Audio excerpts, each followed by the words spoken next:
నటి హేమకు మరొకసారి big shock ఇచ్చారు పోలీసులు. మరోసారి నోటీసులు జారీ చేశారు బెంగళూరు సిసిబి అధికారులు. జూన్ 1న విచారణకు రావాలంటూ ఈ నోటీసుల సారాంశం. నటి హేమతో పాటు 8 మందికి నోటీసులు ఇచ్చారు. ఇప్పటికే హేమకు ఒకసారి నోటీసులు ఇచ్చారు. వైరల్ ఫీవర్తో విచారణకు రాలంటూ హేమ సమాధానం ఇచ్చింది. దీంతో మరోసారి హేమకు పోలీసులు నోటీసులు ఇచ్చారు. ఈసారి ఖచ్చితంగా విచారణకు హాజరు కావాలంటూ పోలీసులు ఆదేశాలు ఇచ్చారు. హేమకు మరోసారి నోటీసులు రావడంతో తీవ్ర ఉత్కంఠ నెలకొంది. నోటీసులపై హేమ స్పందిస్తుందా లేదా అనే చర్చ సాగుతోంది. నటి హేమకు డ్రగ్స్ కేసులో గతంలోనే నోటీసులు జారీ చేసినప్పటికీ తనకు వైరల్ ఫీవర్ ఉండడంతో విచారణకు రాలేనంటూ ఆమె నోటీసులకు సమాధానం పంపింది. అయితే హేమకు మరొకసారి పోలీసులు నోటీసులు ఇస్తారు. ఈసారి ఖచ్చితంగా విచారణకు హాజరు కావాలంటూ పోలీసులు ఆదేశించడంతో హేమ మరోసారి పోలీసుల నోటీసులకు స్పందిస్తుందా, ఏం చేయబోతుందని మాత్రం ఉత్కంఠ నెలకొంది. మా ప్రతినిధి పెట్రిషియా జైన్ అవుతున్నారు. పెట్రిషియా, బెంగళూరు రేవ్ పార్టీ కేసులో నటి హేమకు మరొకసారి స్థానిక పోలీసులు నోటీసులు ఇచ్చినట్టుగా తెలుస్తుంది. సో నటి హేమ ఏ రకంగా స్పందించబోతున్నారు? మరి ఈసారి నోటీసులకు సంబంధించి ఆమె విచారణకు హాజరయ్యే అవకాశం ఉందా? ఎస్, నటి హేమకు మరోసారి బిగ్ షాక్. సిసిబి బెంగళూరు పోలీసులు నోటీసులు జారీ చేయడం అయితే జరిగింది. ఖచ్చితంగా జూన్ 1కి మీరు విచారణకి రావాలి, తప్పకుండా హాజరు అవ్వాలని చెప్పడం అయితే జరిగింది. ఏదైతే ఫస్ట్ టైం నోటీసులు ఇచ్చినప్పుడు నాకు వైరల్ ఫీవర్తో బాధపడుతున్నా, నాకు కొంచెం గడువు ఇవ్వండి, నేను విచారణకు వస్తాను అని రిక్వెస్టింగ్ లెటర్ పెట్టడం అయితే జరిగింది. ఇప్పుడు మాత్రం ఖచ్చితంగా మీరు విచారణకు రావాలి అని బెంగళూరు పోలీసులు ఆదేశాలు ఇవ్వడం అయితే జరిగింది. నటి హేమతో పాటు మరో 8 యాక్ట్రెస్లకు కూడా నోటీసులు జారీ చేశారని కూడా పూర్తిగా అయితే తెలుస్తుంది. ఖచ్చితంగా అంటే గతంలో ఏదైతే నోటీసులు డ్రగ్స్ కేసు వివాదం స్టార్ట్ అయినప్పటి నుంచి నోటీసులు మొదటిసారి ఇచ్చినప్పుడు నేను ఆరోగ్యం బాగాలేదు, నేను రాలేను అని చెప్పడం అయితే జరిగింది. లెటర్ పూర్వకంగా అయితే నేను నాకు బాగాలేదు అని చెప్పింది.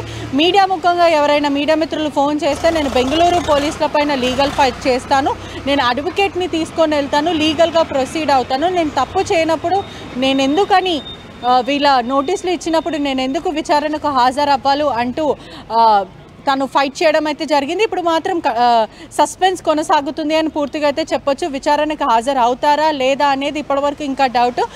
కొద్దిసేపటి క్రితమే ఆర్టీవీ హేమను సంప్రదించే ప్రయత్నం చేశాము. కాల్ కూడా ఇప్పటివరకు అంటే ఎప్పుడైతే వివాదం స్టార్ట్ అయిందో అప్పటి నుంచి కూడా తను కాల్స్ లిఫ్ట్ చేయట్లేదు. మీడియాకి కానీ ఎవరికి కూడా ఆన్సరబుల్గా లేదు. నేను ఒకటేసారి ప్రెస్ మీట్ పెట్టి చెప్తాను, మీరందరూ నన్ను డీఫేమ్ చేస్తున్నారు, బెంగళూరు పోలీసులు నా మీద కావాలనే ఇది డీఫేమ్ చేయడానికే నన్ను చేస్తున్నారు, మీడియా మిత్రులు కూడా కావాలనే నన్ను టార్గెట్ చేస్తున్నారు అని చెప్పడం అయితే జరుగుతుంది. బెంగళూరు పోలీసులు మాత్రం స్ట్రిక్ట్గా నోటీసులు అయితే జారీ చేశారు.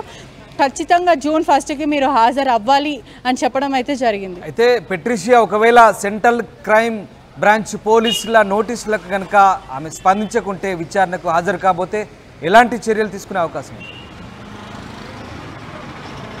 ఎస్, ఖచ్చితంగా యాక్షన్ తీసుకునే ఛాన్సెస్ అయితే 100% ఉన్నాయి. సెంట్రల్ క్రైమ్ పోలీసులు వాళ్ళు ఆల్రెడీ ఒకసారి నోటీసు పంపించారు. నాకు బాలేదు అనగానే వాళ్ళు ఆ రిక్వెస్టింగ్ నోటీస్ని యాక్సెప్ట్ చేశారు. మరోసారి నోటీసులు పంపించడం అయితే జరిగింది. ఒకవేళ తను రాని పక్షాన తీవ్రమైన చర్యలు తీసుకునే అవకాశాలు కూడా ఉన్నాయి. ప్రస్తుతం హేమ ఏదైతే ఈ నోటీసులకి రెస్పాండ్ అవుతారా లేకపోతే లీగల్ అడ్వైస్ తీసుకొని బెంగళూరు పోలీసులతో ఫైట్ చేస్తారా అనేది ఇప్పుడు ఇప్పటివరకు అయితే సస్పెన్స్ అయితే కొనసాగుతుంది.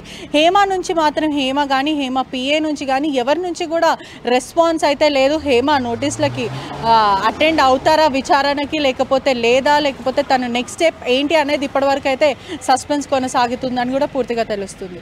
Right, thank you Patricia. ఇది మరొకసారి నటి హేమకు బెంగళూరు సెంట్రల్ క్రైమ్ బ్రాంచ్ పోలీసులు నోటీసులు ఇచ్చారు. జూన్ 1న విచారణకు రావాలంటున్నారు. గతంలో ఇచ్చిన నోటీసులకు ఆమె వైరల్ ఫీవర్తో రాలేనంటూ సమాధానం ఇచ్చింది.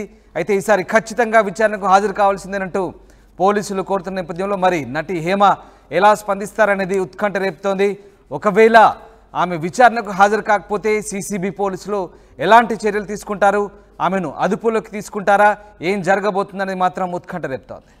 8కి లెగుస్తుంది, నేను 6కి లెగుస్తాను. Hello, how are you today? I'm good రే, I'm always good. Think positive, మనసులో ఏం పెట్టుకోకు, ఎవడన్నా ఏమన్నంటే ఊరుకోకు, ఎవరితోనే ఏమన్నా కూడా ఊరుకోదు.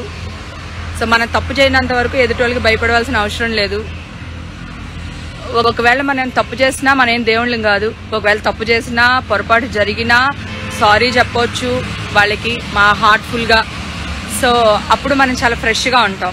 అలాగే ఒక అబద్ధం చెప్తే దాన్ని కవర్ చేయడానికి 100 అబద్ధాలు ఆడాలి. సో అందుకని 99.9% అబద్ధాలు ఆడకుండా ఉండడం చాలా బెటర్. సో అందుకని నేను చాలా హ్యాపీగా ఉంటా అనమాట. లుకింగ్ హాటా ఏ చూడురా పిచ్చిదానిలో ఉన్నానురా. ఎవరైనా చూస్తే కాయిన్ వేసి వెళ్ళిపోతారేమో. బాబ్ అన్నట్టున్నాను ఇక్కడ. ఇంకేం విషయాలు, చాలా రోజులైంది మీ అందరితో మాట్లాడి. ఐ లవ్ యూ టూ అక్క. టూ మచ్గా ఉంది ఎండ, టూ మచ్గా ఉందా?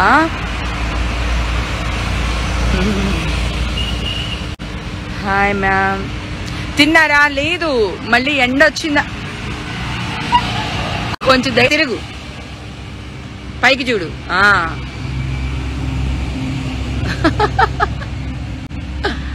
అమ్మా ఇందాక ఇంకో చెడు దగ్గర కోసి ఇక్కడికి వచ్చా అనమాట. అది సురేఖ వాణి ఇంట్లో ఉండుంటుంది. 8 అయిందిగా, లెగుస్తుంది. అది 8కి లెగుస్తుంది, నేను 6కి లెగుస్తాను. లవ్ యూ హేమా గారు. Okay, thank you, big fan of you, thank you. Hi hello అక్క, how are you? Good. Next movie. ఇది అడిగే క్వశ్చన్.